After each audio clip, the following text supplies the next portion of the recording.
The third program that we're going to talk about to discover connected clients and gather information about them is Nmap.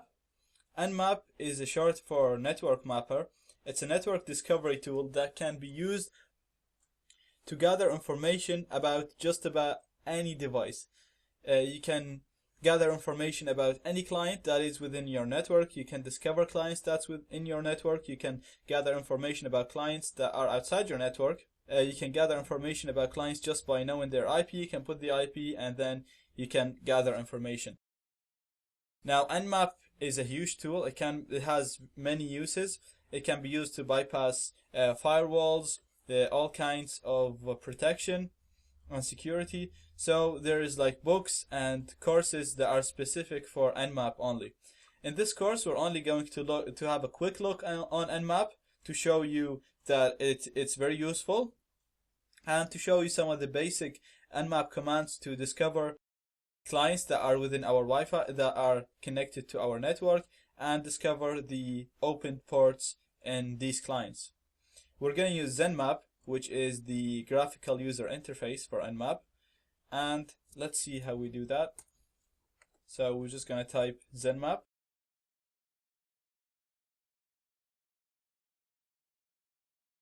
So in the target, you're going to put your IP address. If there is only one IP address that you want to gather information about, you can just put that address, or you can put a range like we did with NetDiscover. So it's 192.168.1.1/24. And from here you can have profiles. You can put a custom command here if you want. If you know a custom command and you want to use it, you can put it here, or you can use one of the ready profiles here. So we're going to have a look on those ready profiles. We're going to have a look on the ping scan first. This is a kind of quick scan, but it doesn't show too many information. It only shows the connected devices. As you can see, we have the connected devices here, and we have their IP addresses and their MAC address, and we also have the vendor. So in NetDiscover, we weren't able to see the manufacturer for the device, neither with AutoScan, but you can see here with Nmap we were able to know that the 192.168.1.10 is a Cisco device. Sorry, the 192.168.1.1, that's the router. It's a Cisco device, so it's a Cisco router. Now we can go ahead and look for exploits in this device. We also know that the 198.1.10 is a HTC device, so that's probably a phone. And since it's HTC, then it's probably running on Android.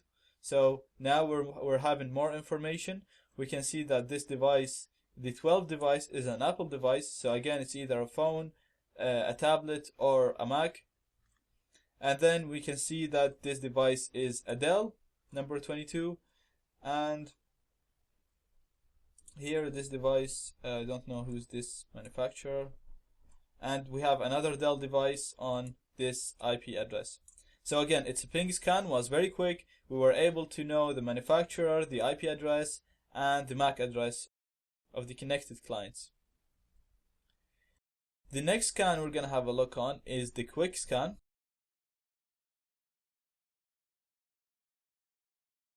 Now this is going to be slightly slower than the ping scan, but we will get more information than the ping scan. We're going to be able to identify the open ports in each device. And here we go. You can navigate in between the devices from here, from this panel. So we can see the main, the router has these open ports. So it has number 80 open and these ports are closed. We can see again the, remember in AutoScan we saw that one of the devices had 22 port open. Now we know that that's the Apple device. So we still don't know what's this device, whether it's an Apple computer or a tablet or a phone, but we know it's an Apple device with 22 port open, which is the SSH port. We can go on all the devices, and as you can see, we can see the open ports on them. That's the Dell device. It has 2 ports open. It has a web server running on 80, and it has some service running on this port. Now let's have a look on the Quick Scan Plus, which will take the Quick Scan one step further.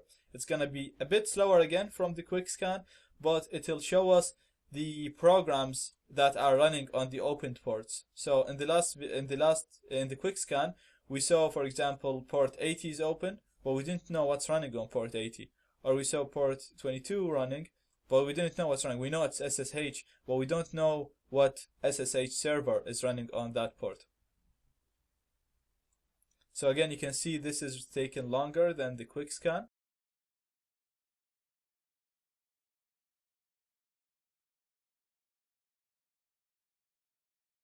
Right, so that did take some time. It was slower than all the previous scans that we talked about, but we can see that it gathered much more information.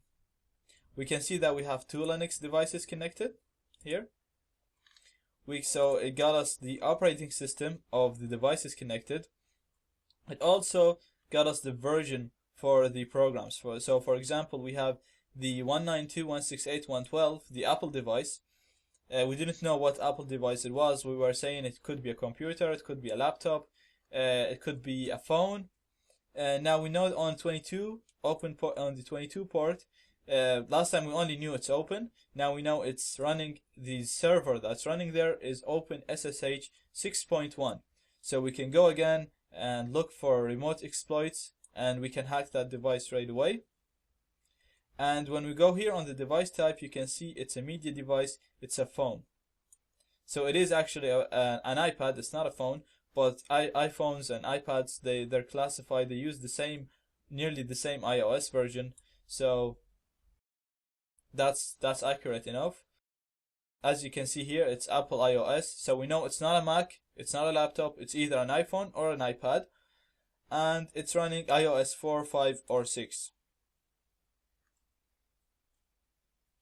Okay, now if we go on the other devices, so we have, this is our Linux device, and we saw in the Quick Scan we were able to identify 80 and this port open. We didn't know, we knew HTTP running on this obviously, but we didn't know what version of server that's running on this. Now we know it's Apache HTTP server 2.2.22, and it's a Ubuntu device, and that is correct. It's an OS Luna, which is a version of Ubuntu. So this is again very accurate. We can go ahead and look for exploits and vulnerabilities for this. And this port, we didn't even know what service it runs on. Now we know it's a UPnP server, and it's MediaTomp, the type of server or the program. It's MediaTomp UPnP server. And again, this is very accurate. This is actually the version of the program. So and it's telling us it's a Dell computer, and that is correct again. So we're getting very, very specific, accurate information about our targets. We can see here the Microsoft device, again the Windows device. It's running Microsoft HTTPPA, which is another UPnP server on this port. You can also browse by the services, so you can go on HTTP and it will show you the devices that have HTTP open, or you can go on SSH and you see the devices that have SSH open. So let me just show you an example. So if we go back to the hosts and we go to this device, to the output, let me show you here. So we know it's an Apple device. We know it's an Apple device. We know it's a phone or an iPad, and we know it has 22 open. So that's the SSH open, and that means the device has been jailbroken. Because without jailbreak, you can't install you can't install SSH server on the device. Now, when you jailbreak, in the jailbreak process, it installs a root user on the device, and the password for that root user is Alpine. Now, it's ALPINE. Most people don't even know that happens, and even the people that know, like myself, are too lazy to change it. So in many cases, if you find an iPhone or an iPad device with 22 open, you can pretty much just try to log into it straight away with SSH. So we'll do that here. We're gonna go SSH 192.168.1.12, and we're gonna go to root at this. Yes, it's gonna ask me the password. I'm gonna type in Alpine, ALPINE, and as you can see, I logged in as root.